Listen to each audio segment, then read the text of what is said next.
For each item in a database, a formula property references other properties to make calculations, modify values, and customize formatting. And to prescribe these operations, you compose a formula that includes input values and actions. So, for example, a formula property in a people database can calculate each person's age by referencing the person's birthday. And these formulas, they're like mini computer programs, which you'll learn to write in this introduction and then in subsequent lessons. And if you're familiar with functions in Excel or Google Sheets, you'll catch on especially quickly, and any experience with JavaScript or other programming languages will give you an even greater head start. And keep in mind that, like software developers, few Notion users ever attain a truly comprehensive understanding of formulas. And instead, you'll learn the fundamentals and then apply them creatively over time to expand your expertise incrementally. So, as I mentioned, formulas serve a few different purposes. We saw that they can perform calculations, such as calculating the ages from birthdays in a people database. And then formulas can also generate modified versions of other properties, such as merging them or extracting segments. So, in keeping with our people database, our title property is the full name of each person, and then we can use formulas to extract the first name and the last name for each person. And then formulas can also display other properties in custom formats, which is particularly useful for dates. So in this example, we're still in our people database and we have that birthday property, which is a date property. And then we use a formula to regenerate that birthday in a custom format. And then lastly, formulas can create workarounds for some of Notion's unintended obstacles. And one of my most commonly used examples is rolling up a roll up. So here we have a states database and an organizations database, and each organization is related to a state from this states database. And each organization is also related to one or more people who are, in this case, the employees of the organization. So this roll-up property here totals the number of employees. And what we want to do is then use a roll-up property to retrieve the people account for all of the organizations within each state so that we can total the people within each state. But when you go to configure a roll-up property and choose that property to retrieve or roll up, you're unable to choose another roll-up property. So with a formula, what we can do is simply reflect the value of this roll-up property. We call that people count reflection. And then when we configure our roll-up in states, we can choose that formula property to retrieve, and then we can opt to total its values. And that's going to give us the total number of people within each state. So to get started with a new formula, you'll first create a new property, and we'll just call this one first formula, and then you'll choose the formula type. And then to compose your formula, you can either click on the name of the property and choose edit formula, or you can click within any cell within that property, and that's going to bring up the formula window. So at the top of the window, that's where you compose the formula. And below that is a variety of ingredients that you can add to your formula in just a click. It'll display the other properties in your database, which you can reference as inputs. And then it's also going to include functions that you can include in your formula, which we'll be learning about in just a little bit. And then at the bottom of the formula window, you'll see any errors that are generated from a broken formula. So as you'll learn, the most common error you'll see is a type mismatch. So if we add a string to a number, you'll see that we have a type mismatch down here, and we'll be learning much more about that in just a moment. But let's add a proper formula, and a formula can be as simple as just 2 plus 2, or really just the number 2. But we'll use 2 plus 2 here, and then when your formula is complete, you can click Done, or you can, on a Mac, click the Command and Return keys, and that's going to finalize your formula. So, when working with formulas and really databases at large, it's important to have a sound understanding of data types. So, every value within a Notion database property is one of four data types. We have numbers, we have text strings, we have Boolean values, which are true or false and represented in Notion as a checked or an unchecked checkbox. And then we have dates. So number properties naturally are going to display numbers. Text properties display text strings.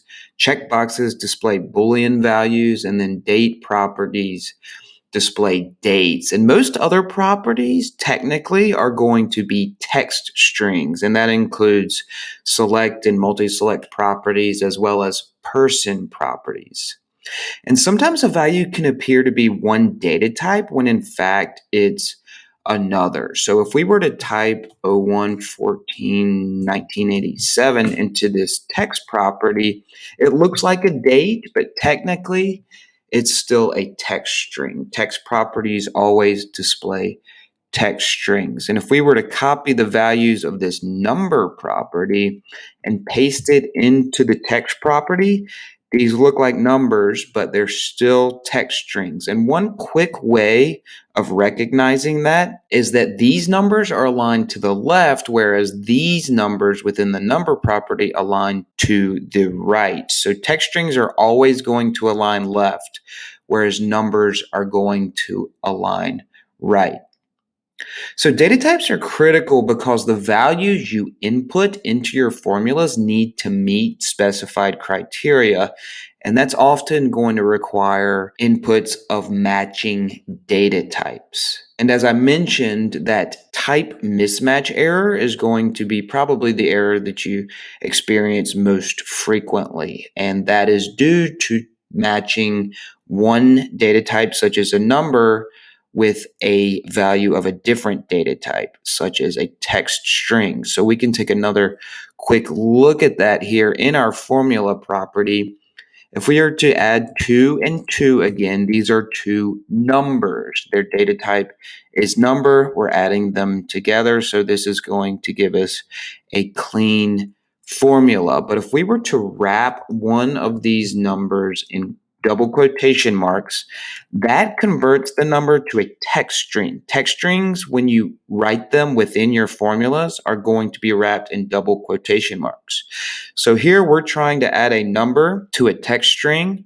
We're unable to click done because we're adding two values of different data types, which is a type mismatch and indicated here within our formula window. So if we return this to a number value, we can hit Command Return, and here we have a clean formula. So now that we're familiar with the uses of formulas, where they're created, and the data types of your inputs, let's dive into the composition of formulas. So for each item in a database, a formula returns a value that can be a number, text string, Boolean, or date. And to do so, it applies your provided inputs to your prescribed actions. So let's explore those two key ingredients, beginning with your input values.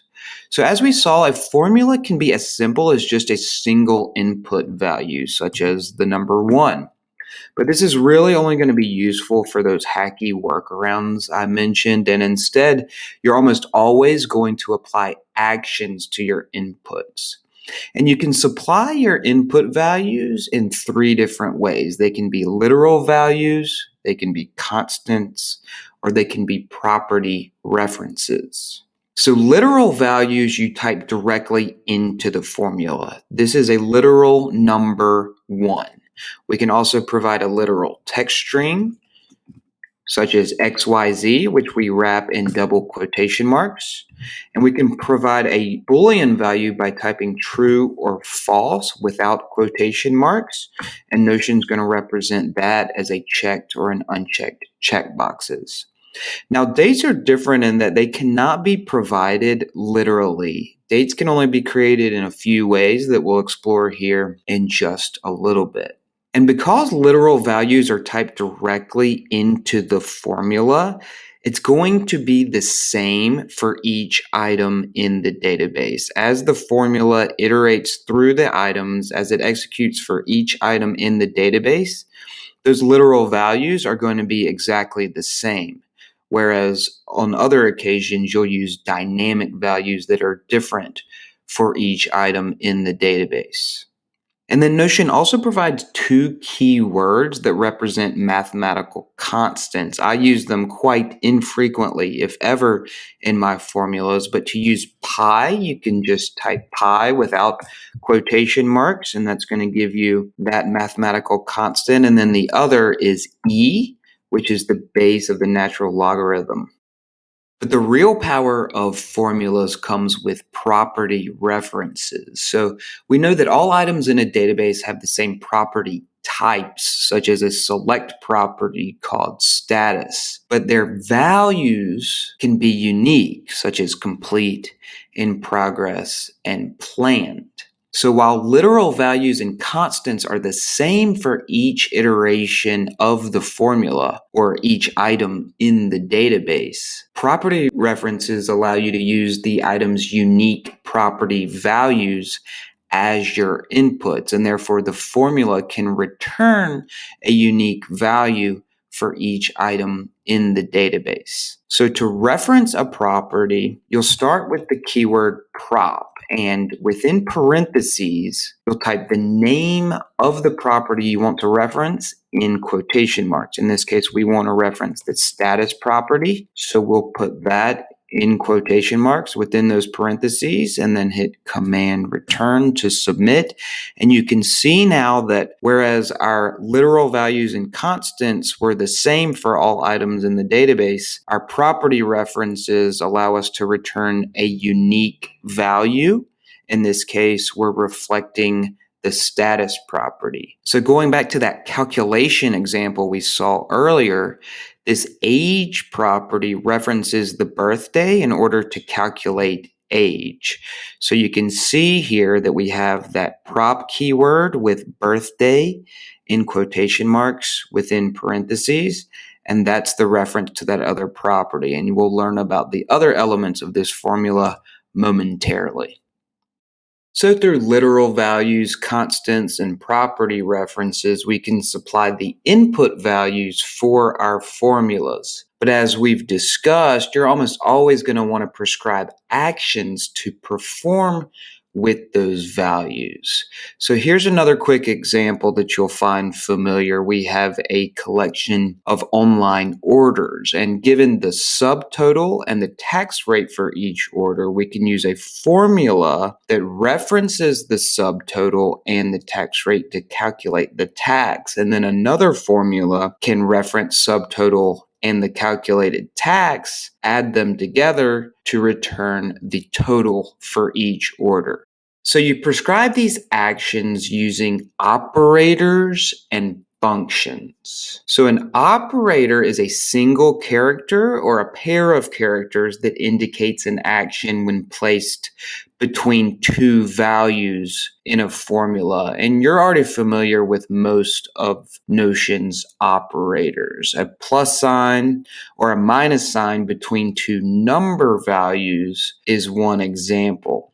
So operators come in three types. We have arithmetic operators, comparison operators, and then a concatenation operator. So let's take a closer look at each of these three, beginning with arithmetic operators. So that plus sign and minus sign are arithmetic operators. And then we have the asterisk for multiplication, the slash for division, and then the percent character is going to be a modulus operator, which returns the remainder after division.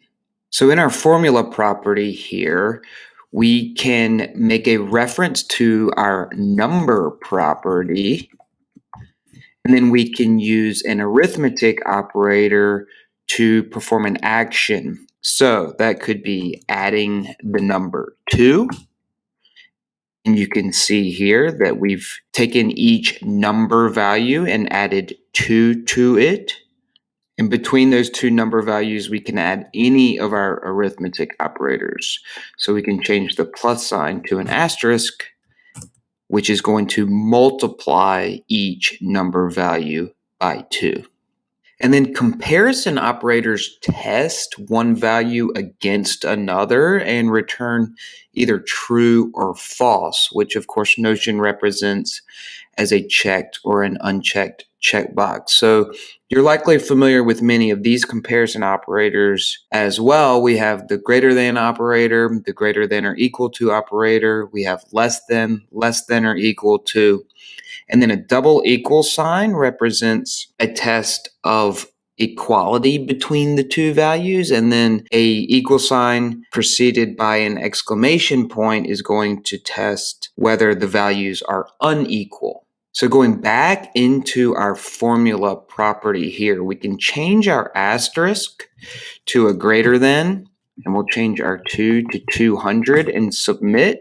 So you can see now we have 2 unchecked checkboxes, and then we have 1 checked checkbox because 300 is greater than 200, but the other 2 values are not. If we add an equal after that greater than sign, then we have 2 checked checkboxes because this 200, of course, is greater than or equal to 200.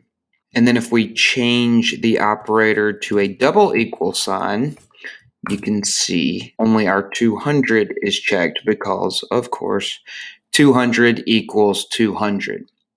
So these comparison operators, they obviously work with numbers, but you can also use them with other data types, including strings, booleans, and dates. But you just want to ensure that each value is of the same data type when making your comparisons. Otherwise, you'll get that type mismatch error that we've seen a few times. So when it comes to strings, variations of greater than and less than compare the lengths of the strings, or in other words, the number of characters. But the equal and not equal operators compare the exact contents of the strings. So for an example of that, let's reveal our status property.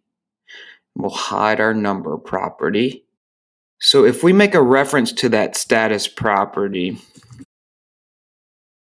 and we add complete on the other side of our equality test, you can see here that our top checkbox is checked because this select option is a string that equals our literally entered string complete. Now to demonstrate lengths, let's look at 2 literal values. We'll have California and we'll have Mississippi. And of course, the returned value is going to be the same for all of these. And it's going to be a checked checkbox because the length of this string is indeed shorter than the following string, which makes this expression true.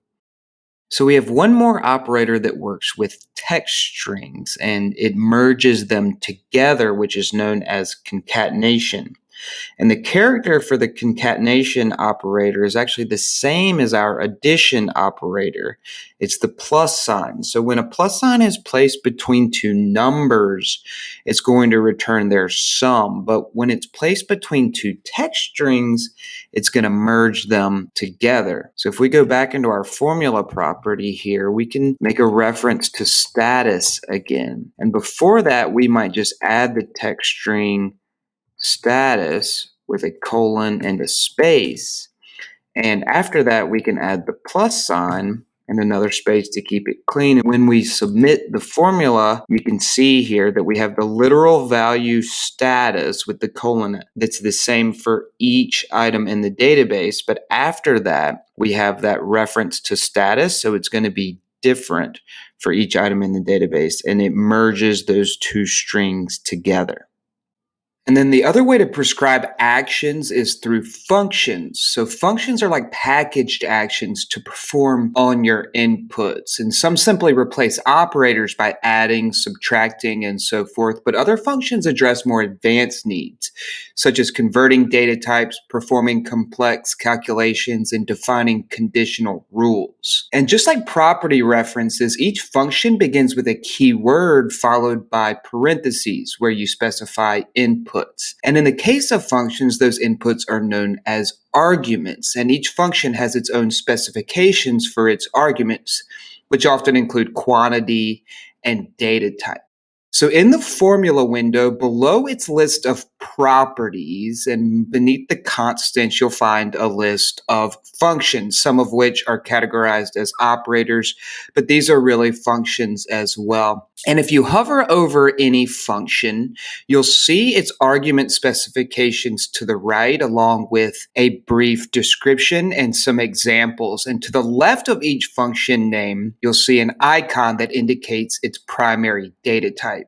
So you can click any function to add it to your formula, but most users type them from scratch. And you can do the same with properties. You can click them to add references to them in your formula, but again, it's really a best practice just to type them from scratch. So the function that replaces the addition operator is the add function. And when we type that add keyword, we'll see it automatically highlighted in the function list. And so we can see a description, its argument specifications, and a few examples. So the add function accepts two arguments. It can accept two numbers, which it adds, or if you supply two strings, it's going to concatenate them. But there's another function, the concat function, that accepts more than two arguments. So I prefer that for concatenating strings, and I stick to add for adding numeric values. So what we can do is we can add just the literal value of 2, and then we'll add a comma. And for our second argument, we'll make a reference to the number property. So we'll type prop and then number and then close the add parentheses. And when we click to submit the function, we can see that the formula property now includes the number property, but with 2 added to it. So our add function is returning this value, and it's a unique value for each iteration of the formula because we are referencing the number property for one of our inputs. So functions generally fall into 4 categories, and we'll look at a common example from each category. And the text version of this lesson includes a few additional examples, and then future lessons will dive deeper into examples from each category with a bit more complexity. So the first of these categories is logical functions, and logical functions generally replace our comparison operators. They test arguments against one another and return a Boolean value, which of course is true or false. One exception is the if function, which is widely used. You'll certainly use it often. It allows you to define multiple outputs to return based on various conditions, but that's a lesson in itself. So one common logical function is the larger function, and this is just going to replace the greater than operator. So what we can do here in our formula property is we can type that larger keyword, and when we do that, we see it highlighted in the function list, and then we see details about the function to the right. And what it does is test whether the first argument is larger than the second argument. So what we'll do is we'll reference the number property for the first argument. So that value is going to be different for each iteration of the formula. And then for the second one, we'll just type 200. That'll be a literal input.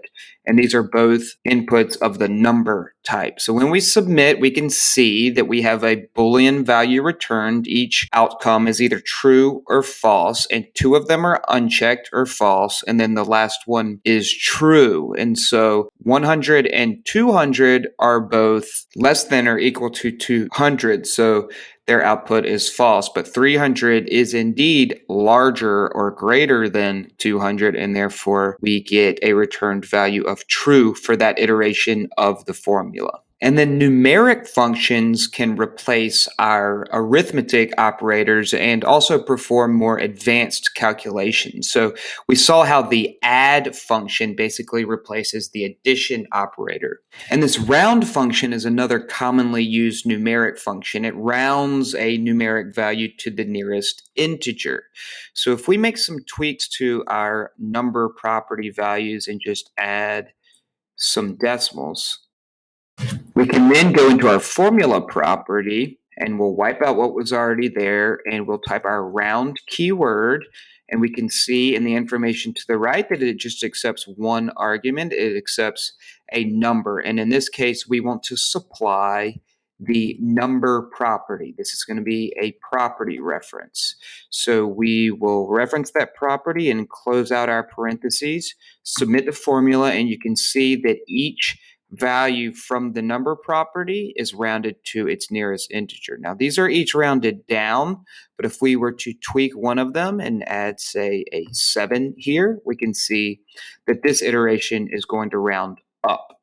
And then text functions, of course, are going to work predominantly with text strings. So we saw how the add function can actually accept two strings to merge or concatenate. And then I mentioned that the concat function does the same thing, but it accepts more than two arguments. So the join function is somewhat similar, but what it does, it accepts multiple arguments, really as many as you'd like to merge. But the first argument, it's going to place between each of the other strings that you're merging together. So here we have two text properties and then a select property. And remember, a select property, the data type is a text string. So it can be used within concat functions and the add function when you're merging textual strings and the join function that we're working with now. So I'm going to remove our round function and type our join keyword. And the first argument, remember, it needs to be a text string and it's going to be placed between the other strings that we're merging together. So in this case, we just want to add a comma and a space between each item. So then we just need to reference the other properties that we're merging together. So we want animal, dessert, and color. So then we can close out our join function parentheses, submit our formula, and you can see here that we have all of our text strings merged. This is returning just a single text string, and even though we supplied the comma and the space only once as the first argument of the join function, it's placed between each other string that was merged. And lastly, we have date and time functions, and they generally accept and return values of the date type. But like I said, dates can't be entered as literal values. They can originate in three ways. Obviously, date properties hold values of the date type. And then there's a special function called now, which takes no arguments and returns the current date and time each time the function's loaded. And then there's the from timestamp function, and this converts a value of the number type to a date. So this we'll explore much more in depth in a later lesson, but the quick explanation is that a Unix timestamp is the number of milliseconds since January 1st, 1970. So when you supply a Unix timestamp as a number to this from timestamp function, it's going to return that date as a date value. And I find this useful because when you roll up a date property, it becomes a string, which you can't use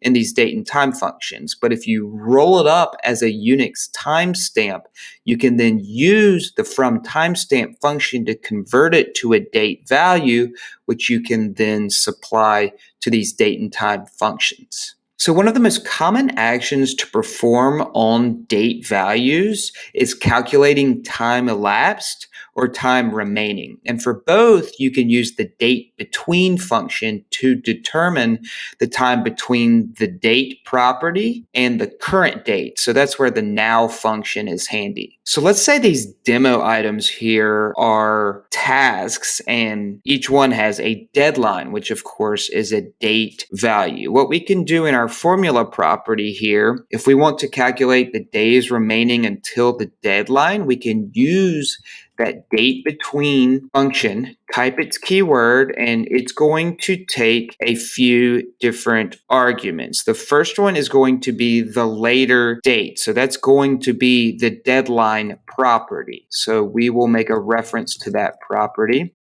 And then the second argument is going to be the earlier date, which in this case is going to be that now function. So the now function is going to execute when it's loaded and return the current date and time. And then the last argument of date between is the units that we want to use to display the resulting time. In this case, we want to display days. So it's going to be a string in quotes. It's going to be plural. So this will be the days between the current date and time and the deadline property. So if we close that out and submit our formula, we can see the number of days between the current day and then the deadline. And that age calculation we keep revisiting takes a similar approach. Each person has a birthday. And so what this age property does, it uses the date between function. And remember, the first argument is going to be the later date. In this case, that's going to be now. So now is the first argument.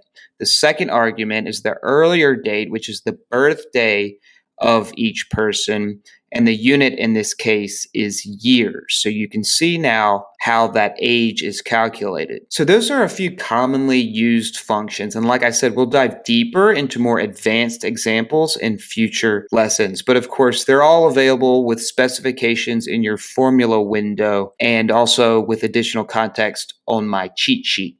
So to this point, for the most part, we've used just a single action on a couple of different inputs. But in many cases, your formulas will include multiple actions and many input values, which you'll combine by sequencing and nesting expressions. So any combination of actions and inputs that returns a single value is called an expression. And expressions can actually be the input values of larger formulas. So it's kind of like having formulas within formulas. So if we come down to our formula property and clear its contents, we can return to our good old 2 plus 2. So this is a complete formula, but it's also an expression because it returns a single value. And because it returns a single value, it can be an input of an outer function. So let's wrap this in our add function.